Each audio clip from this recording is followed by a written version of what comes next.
नमस्कार मित्रों, मैं डॉक्टर तन्वी सिंह अपने चैनल इटर्नल एडिसेंस क्लासेस पर आप सभी का स्वागत करती हूं। आज मैं जूनियर अध्यापक एवं प्राध्यापक भर्ती परीक्षा जो होने वाली है उसकी अभ्यास संख्या 3 को लेकर आई हूं। तो हमने 2 अभ्यास संस्कृत के डाल दिए हैं। ये हमारा अभ्यास संख्या 3 है। तो इसको आप देखिए।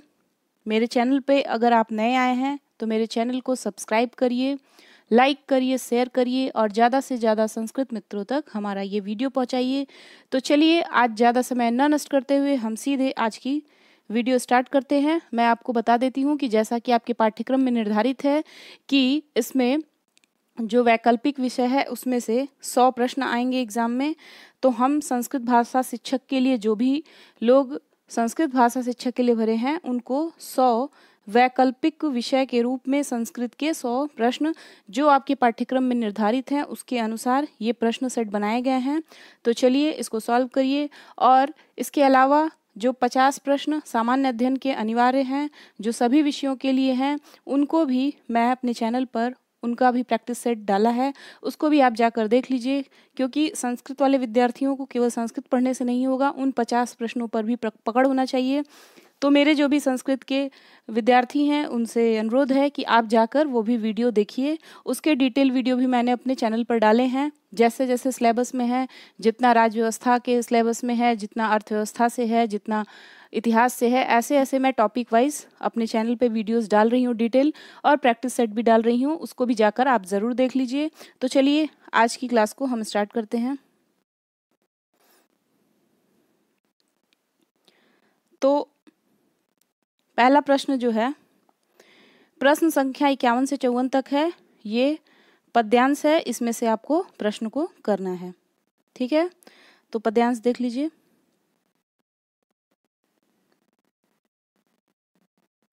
अलम महीपाल तव श्रमेण प्रयुक्त मप्यस्त्रमितो वृथा स्यात् न पादपोन्मूलशक्तिरहं शिलोच्यते मूर्छति मारुतस्य स त्वं निवर्तस्य विहाय लज्जा गुरोर्भवान् दर्शित शिष्य भक्ति शस्त्रेण रक्ष्यं यदशक्य रक्ष्यं न तद यशः शस्त्रभृता क्षिणोति।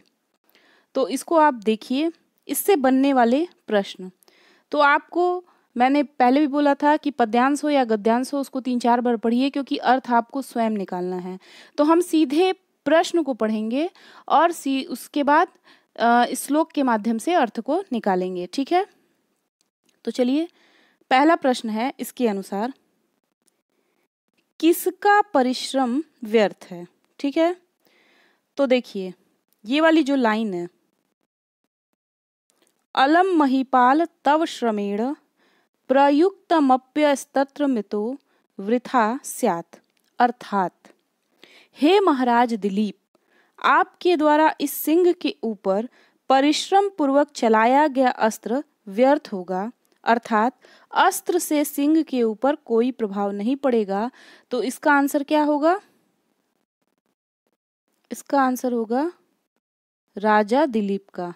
यानी ये कह रहा है कि हे महाराजा दिलीप, आपके द्वारा इस सिंह के ऊपर परिश्रम पूर्वक चलाया गया अस्त्र व्यर्थ होगा, अर्थात आपके अस्त्र से सिंह के ऊपर कोई प्रभाव नहीं पड़ेगा।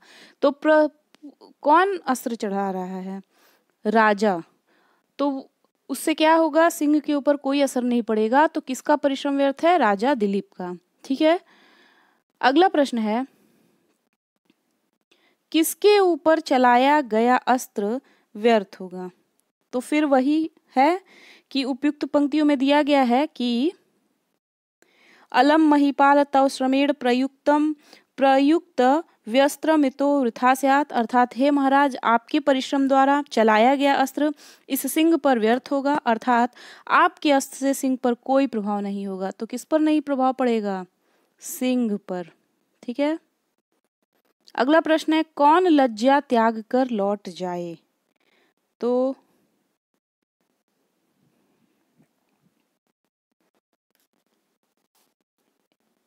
इसको हमको देखना है यहाँ पे।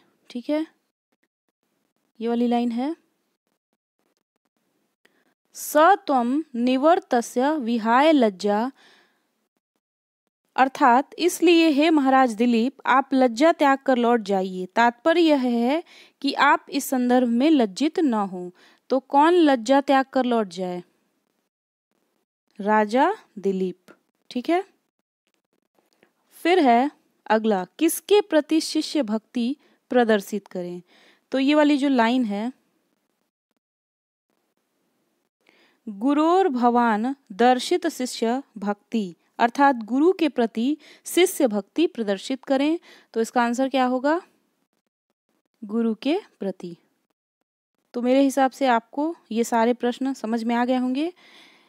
आपको कोशिश ये करना है कि आपको खुद अर्थ निकालना है। तो आप इसको पढ़ने का प्रयास करिए, इसका अर्थ निकालने का प्रयास करिए। ठीक है। अब हम गद्यांश पे आते हैं। गद्यांश से भी प्रश्न होंगे। इसमें 55 से 59 तक के प्रश्न गद्यांश से हैं। हम गद्यांशों को पहले ध्यानपूर्वक पढ़ते हैं। ठीक है। इसको संस्कृत में पढ़ते हैं, जब प्रश्न सॉल्व करेंगे तो अर्थ को निकालेंगे। वर्तमान युगः संगणक युग इति निगद्यते। सर्वप्रथमः सांख्यिकी संगणकस्य निर्माण पेन्सिल्वानिया विश्वविद्यालये 1986 ईस्वी अभवन्। तदा एतस्य भारः 30 टन परिमितम् आसीत्। आकार प्रकार दृष्ट्या कार्यक्षमता चाश्रित्य संगणकः चतुर्वर्गेषु मेन फ्रेम संगणकः। ठीक है। आगे देखते हैं। मिनी संगणकः, माइक्रो संगणकः, सुपर संगणकः च विभाज्यते। प्रारंभ काले अस्य उपयोगः केवलं गणनाकार्ये संभवत्, परंतु साम्प्रतम् अस्योपयोगः प्रायः सर्वेषु कार्येषु अनिवार्यतां धत्ते। तो मेरी समझ से आपको इस गद्यांश का मतलब तो समझ में आ ही गया होगा कि ये जो पूरा गद्यांश है संगणक यानी कंप्यूटर के लिए है। ठीक है। तो गद्यांशों का अर्थ निकालना आसान होता है, पद्यांशों का मैं मानती हूँ कि उसका कठिन होता है, लेकिन गद्यांशों का अर्थ निकालना आसान होता है। तो इसको हम देख लेते हैं। पहला प्रश्न है इससे, इस गद्यांश से बनने वाला, प्रारंभ में संगणक का प्रयोग किया जाता था। ठीक है। तो इसका पहले मेरे हिसाब से इसको मिटा देना चाहिए।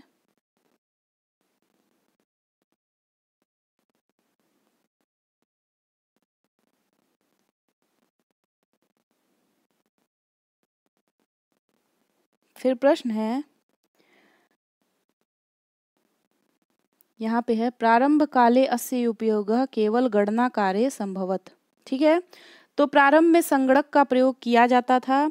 तो प्रारंभे अस्य उपयोगः केवल गणना कार्ये संभवत्, अर्थात प्रारंभ में इसका यानी कंप्यूटर या संगणक उपयोग गणना कार्य में होता था। भवन निर्माण कला तथा ऋतु निर्देशन के क्षेत्र में कंप्यूटर का प्रयोग परवर्ती काल में किया गया था। तो इसका आंसर होगा गणना कार्य में। ठीक है। अगला प्रश्न है, संगणक शब्द का अर्थ है। तो इसका अर्थ होगा कंप्यूटर। ठीक है।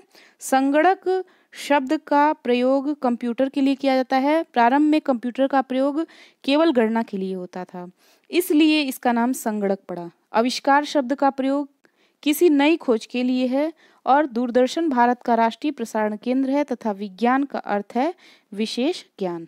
ठीक है। तो मैंने इन सारे ऑप्शंस को भी बता दिया। अगला है, सर्वप्रथम सांख्यिकी संगणक का निर्माण कहाँ हुआ।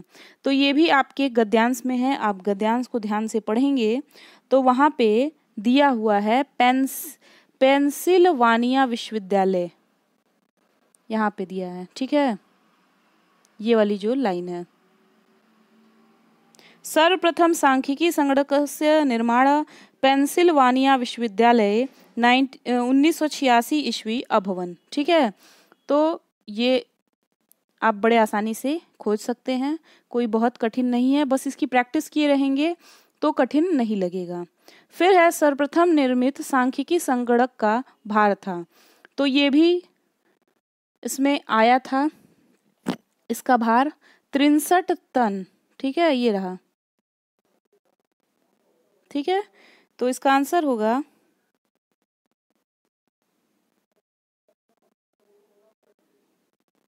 तदा एतस्य संगणकस्य भारा 63 टन परिमितम आसीत्, अर्थात उस समय इसका भार 30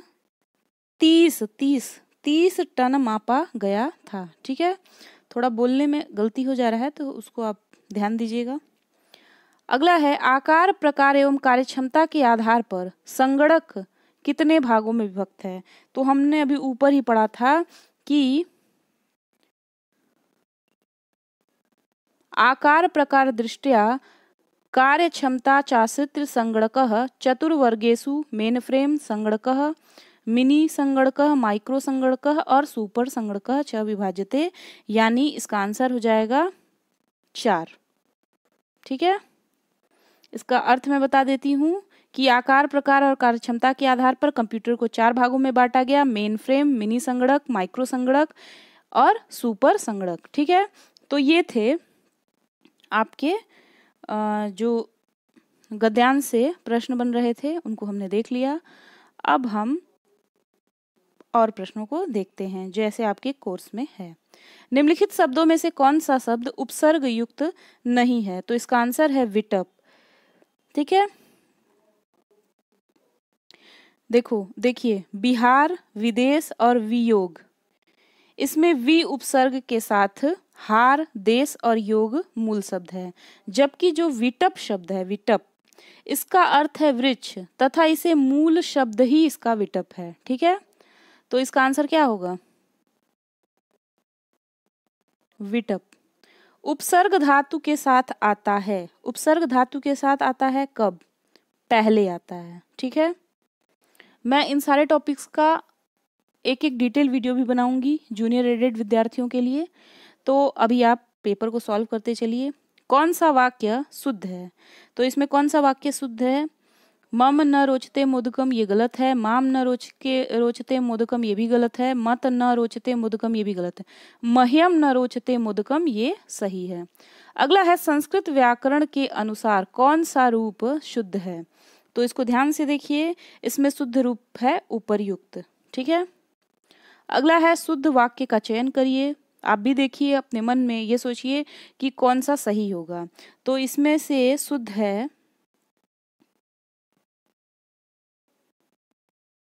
विप्राय गाम ददाती। ठीक है, इसको मैं बता देती हूँ, कर्मणा यम अभिप्रैति ससंप्रदानन से विप्र की संप्रदान संज्ञा हुई तथा चतुर्थी संप्रदाने सूत्र से विप्र में चतुर्थी विभक्ति होकर विप्राय गाम ददाती रूप का वाक्य बना। ठीक है, अब शुद्ध वाक्य चुनिए।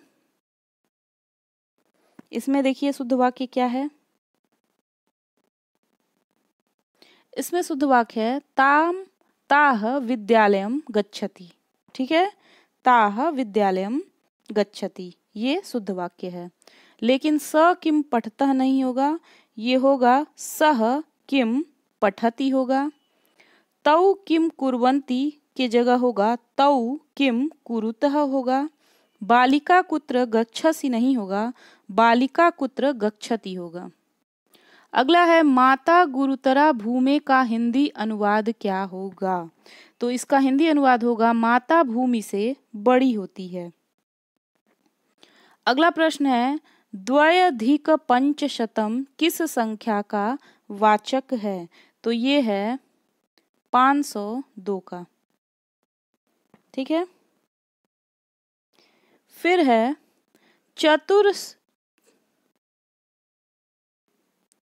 चतुस्त्रिंशत संख्या है, क्या है। तो इसका आंसर है 34। ठीक है, फिर है षड़वती ही पद संख्या बोधक है, इसका होगा 96। ठीक है, इसका होगा षष्ठी, इसका होगा एको न सप्तति या नवषष्ठी, और इसका होगा षट सप्तति। ठीक है, तो इसका सही आंसर है षड़नवति का 96। ठीक है, अब है द्रक्ष्यतः, दृश्य धातु का कौन सा रूप है।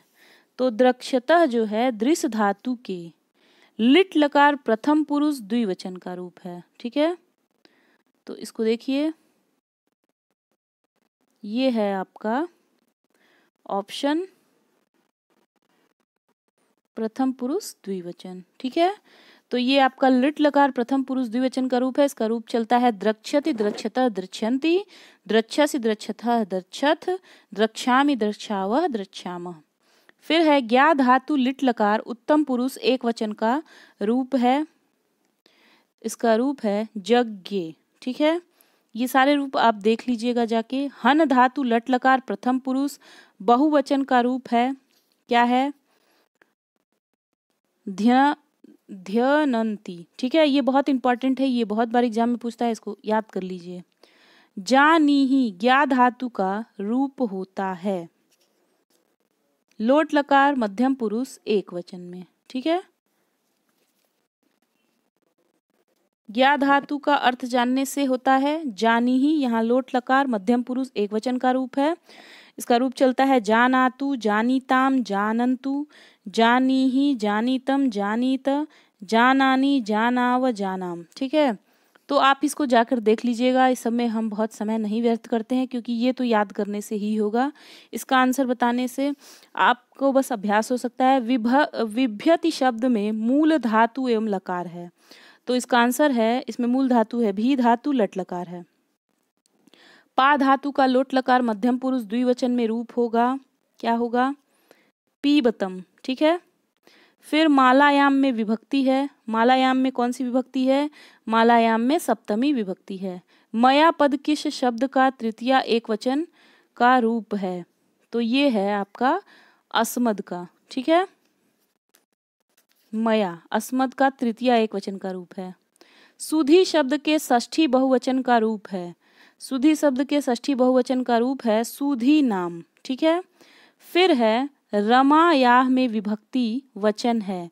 रमायाह में कौन सी विभक्ति वचन है? इसमें षष्ठी विभक्ति एक वचन है। ठीक है, फिर है संस्कृत व्याकरण में कति शब्द किस वचन में प्रयोग किया जाता है? तो ये बहुवचन में प्रयोग किया जाता है।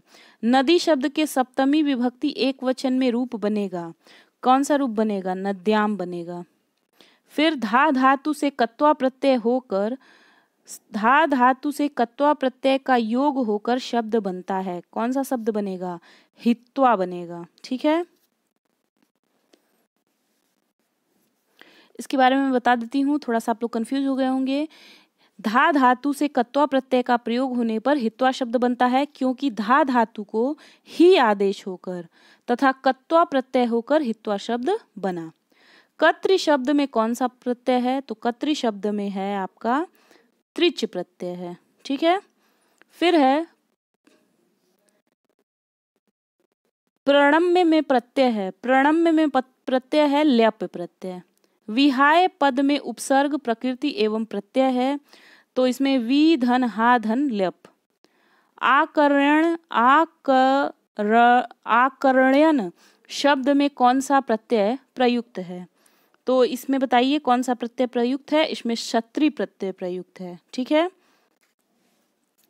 फिर है एनांग विकारः सूत्र है। एनांग विकारः सूत्र जो है ये है कर्ण तृतीया कारक का। किसका है? तृतीया कारक का। एनांग विकारः जिस विकृत अंग से अंगी का विकार लक्षित हो उससे, अर्थात उसके वाचक शब्द से तृतीया होती है। ठीक है, फिर है अगला प्रश्न है वामन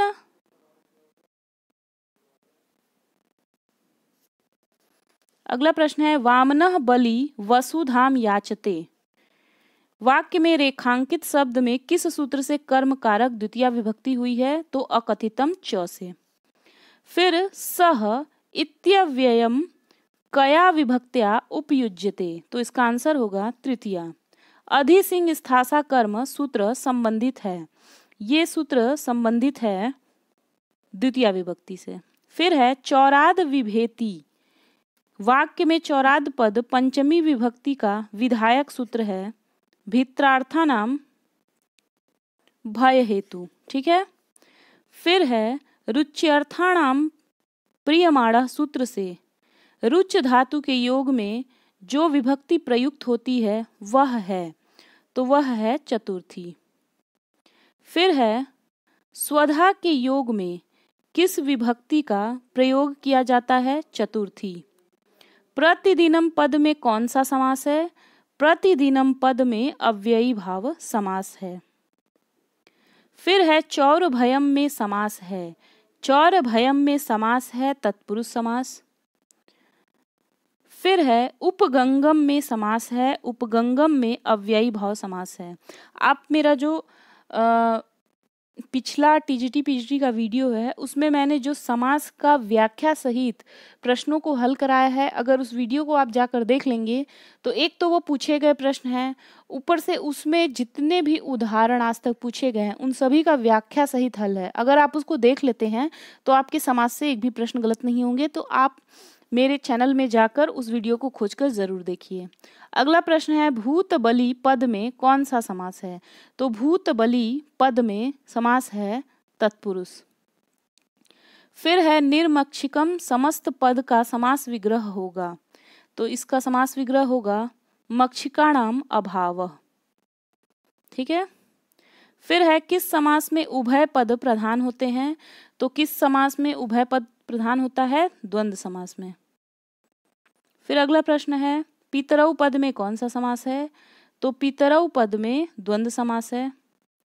भावुकः शब्द का संधि विच्छेद होगा। भावुको शब्द का संधि विच्छेद होगा भौदन उकः।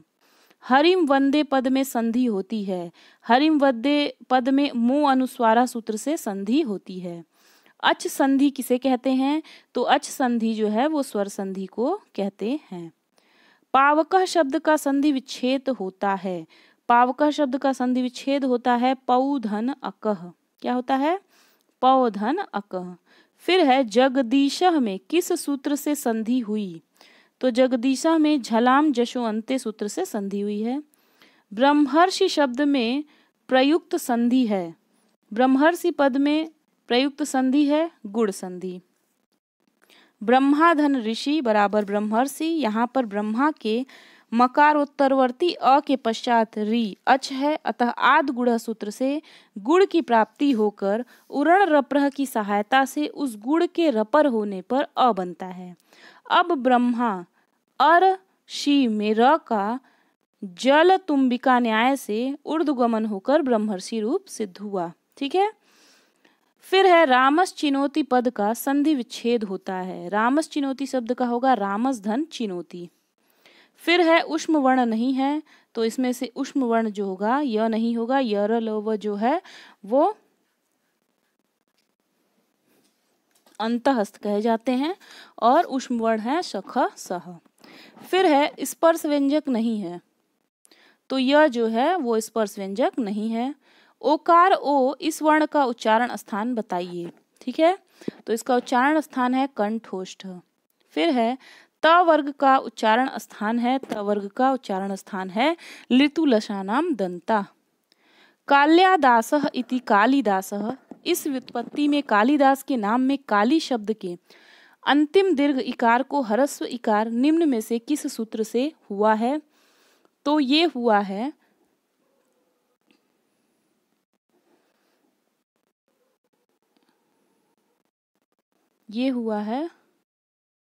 ड्यापो संज्ञा छंद सोर बहुलम सूत्र से। फिर हम देखते हैं अगला प्रश्न। बुद्ध चरिते सिद्धार्थस्य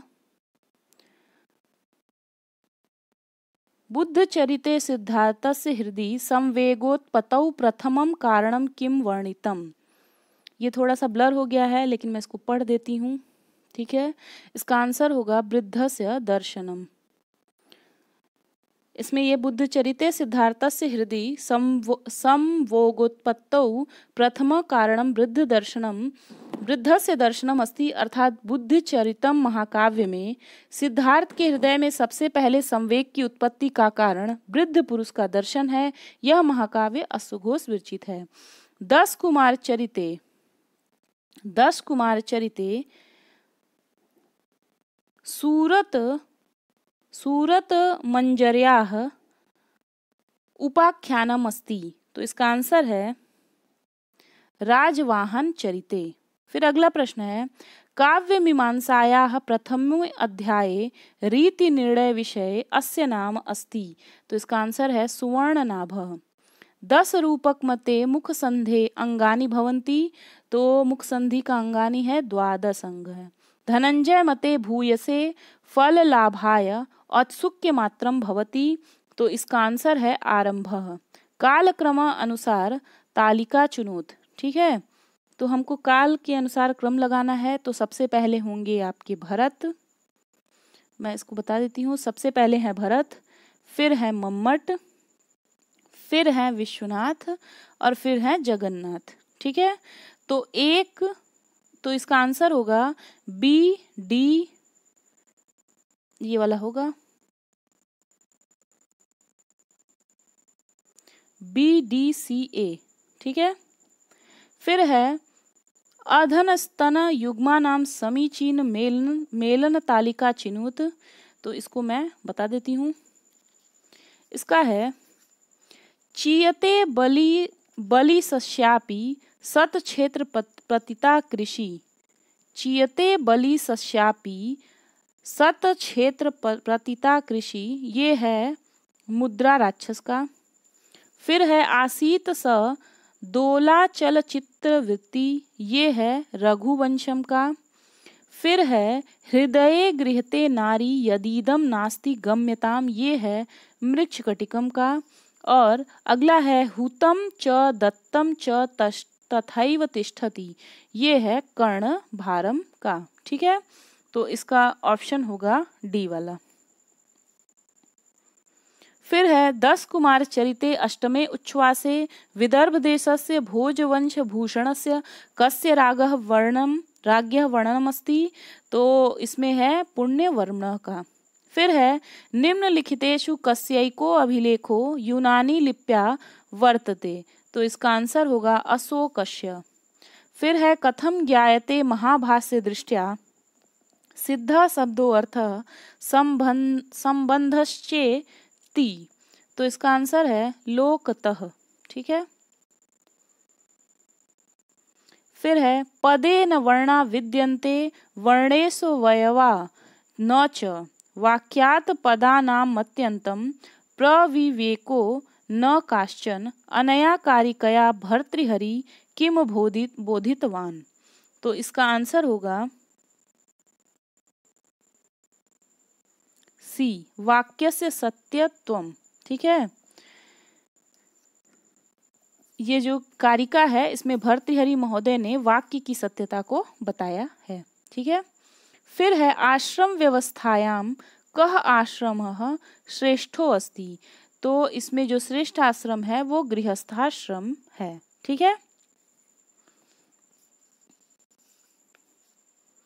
फिर है भारतीय संस्कृतियों वर्ण व्यवस्थाया कह आधारो अस्ति, तो इसका आंसर है कर्म।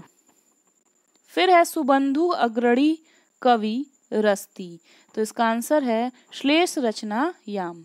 अश्वघोष रचितम सौंदर्य नंदम महाकाव्य कतिषु सर्गेषु निबद्धम, तो इसमें है अष्टादशसु, ठीक है। रचना और रचनाकार का भी आपका एक सेगमेंट है। निम्नाकितासु रचनासु श्री शिवसागर त्रिपाठिनः रचना अस्ति, तो ये रचना प्राणाहुति, ठीक है। शिवसागर त्रिपाठिनः प्राणाहुति अस्ति इनकी रचना है। निम्न रचनाओं में से श्री शिवसागर त्रिपाठी की रचना प्राणाहुति है। भरतनाट्य शास्त्रम कतिषु अध्यायेषु विभक्तम अस्ति, तो ये षड्त्रिंशत् यानी नाट्य शास्त्र 36 अध्यायों में विभक्त है, ठीक है। फिर है पंच बाणस्तु बाणः इत्युक्तिरस्ति, ये किसकी उक्ति है, तो ये जो है जयदेव की उक्ति है। किंतो कुटिलता मकार महामेलनम चेति निबंधद्वयम् कह रचितवान, तो इसका आंसर होगा भट्ट मथुरा नाथः शास्त्री। फिर है काकोलुकीयम अंशो अस्ति, तो ये है आपका पंचतंत्रस्य, ठीक है। पंचतंत्र किसकी रचना है, विष्णु शर्मा की, ठीक। फिर अगला प्रश्न है अंबिका दत्त व्यास के पिता का नाम था, तो अंबिका दत्त व्यास के पिता का नाम था दुर्गादत्त। फिर है नैषद काव्यस्योपरि मल्लिनाथस्य टीका का वर्तते, तो इसका आंसर है जीवातु टीका। फिर है शतक त्रयी के रचयिता हैं, तो शतक त्रयी के रचयिता हैं भर्तृहरि। फिर है उरुभंगे नायकः कः, उरुभंग के नायक हैं भीमः। फिर है निम्नलिखित में से कौन सी रचना भवभूति की नहीं है, तो आप भवभूति की रचना छांट सकते हैं बड़े आराम से। तो इसमें प्रतिमा नाटक जो है वो भवभूति की रचना नहीं है, ये भास की है। बाकी उत्तरामचरितम, मालती माधवम, महावीर चरितम ये सब भवभूति की रचना है। वागर्था विव संपृक्तो वागर्थ प्रतिपत्ते इत्युक्ति, ये उक्ति कहाँ से है, ये जो है रघुवंशे। रघुवंश महाकाव्य से मुख्य रसः कः, तो इसका आंसर होगा श्रृंगार। कालिदास किस रीति के कवि हैं, तो कालिदास जो हैं वैदर्भी रीति के कवि हैं। अधो विद्यमानानां प्रश्नानाम् उत्तरं प्रदेयम् शिशुपाल वध महाकाव्यस्य उत्सः महाभारतः कः पर्वः, तो इसका आंसर है सभा पर्व। अगला प्रश्न है महाभारते कः नायकः, तो इसका आंसर होगा युधिष्ठिरः। फिर है महाभारते कति पर्वा वर्तन्ते, तो इसका आंसर होगा अष्टादश। फिर है कः धर्मस्य मूर्तिमान आसीत, तो इसका आंसर है युधिष्ठिरः। फिर है एषु किम रामायणाश्रितम न भवति, तो इसका आंसर है पंचरात्रम। ठीक है। फिर है एषु किम पर्व महाभारते नास्ति, तो सभा पर्व है, वन पर्व भी है और शल्य पर्व भी है। ठीक है, लेकिन भीम पर्व नहीं है, भीष्म पर्व है। ठीक है। फिर है एषु किम महापुराणम नास्ति, तो इसमें कौन सा महापुराण नहीं है, तो कर्म पुराण जो है वो महापुराण नहीं है। ठीक है। फिर है कुर्पणः इत्यस्य वर्णान पृथक पृथक लिखत, तो इसको हमको अलग अलग लिखना है, तो इसका आंसर होगा ये वाला क उ र प अ ड़ अ। ठीक है। अनुस्वारः कः, तो अनुस्वारः कः इसका आंसर क्या होगा अंग।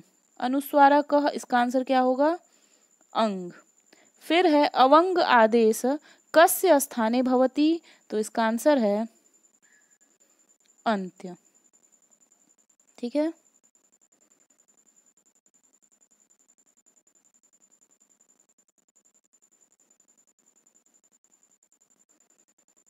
तो अवंग आदेश कस्य स्थाने भवति, तो इसका आंसर क्या हो जाएगा अंत्यस्य। ठीक है। तो इस प्रकार हमने टोटल 100 प्रश्नों को सॉल्व कर लिया। ये हमारा अभ्यास संख्या 3 था। जूनियर सहायक अध्यापक एवं प्राध्यापक भर्ती परीक्षा 2021 जो 17 अक्टूबर को निर्धारित है, उसका ये प्रैक्टिस सेट था। कुछ दिन में हम इसके एक एक टॉपिक का डिटेल वीडियो भी लाएंगे, तो हमारे चैनल के साथ बने रहिए। आप हमारे वीडियोस को अपने और भी संस्कृत मित्रों के साथ शेयर करिए। हम संस्कृत के साथ साथ सामान्य अध्ययन को भी पढ़ा रहे हैं, तो आप हमारे चैनल पर जाकर सामान्य अध्ययन के भी वीडियोस को देख सकते हैं। तो आज के लिए इतना ही। आपको वीडियो कैसा लगा ये कमेंट बॉक्स में ज़रूर बताइएगा। अगर आपको कोई दिक्कत है तो उसको भी आप कमेंट बॉक्स में लिख सकते हैं। हम जितनी आपकी सहायता कर पाएंगे उतनी सहायता ज़रूर करेंगे। तो चलिए मिलते हैं अगले प्रैक्टिस सेट में, अगले वीडियो में। तब तक के लिए नमः संस्कृताय। धन्यवाद।